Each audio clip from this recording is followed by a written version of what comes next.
বন্ধুরা দাঁড়াও। বন্ধুরা তোমরা রোজ স্কুলে যাও, আমার যেতে মন চায়। আর আমার বাবা, আরে বেটা তুই কোথায়? চৌধুরী আশেক। আচ্ছা তোমরা যাও, আমার বাবা দেখে খুব রাগ করবে।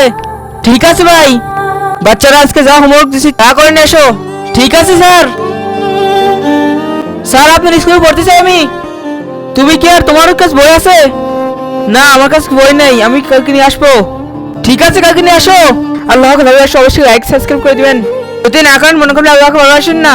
ঠিক আছে কালকে নিয়ে আসবো। আরে আমি কি করে বই আনবো? আরে এক কাম কর, ভাইয়ার গাড়ি সাফ করে দি। ভাইয়া ভাইয়া আপনার গাড়ি সাফ করে দি, কোনো পয়সা দরকার নেই। ঠিক আছে আমি ঘুরে আসি, তুই গাড়ি সাফ কর। বেটা হয়ে গেছে গাড়ি সাফ? হ্যাঁ ভাইয়া আপনার গাড়ি চকচক হয়ে গেছে। না ভাইয়া আমার পয়সা দরকার নেই। বেটা পয়সা না থাকি তুই কি চাস? ভাইয়া আমার কাছে কিছু টাকা আছে, এই টাকা রেখে আমার বই কিনে দেন। আচ্ছা তুই এত কষ্ট করছিস এই বইয়ের জন্য? হ ঠিক আছে চল তোর বই কিনে দি।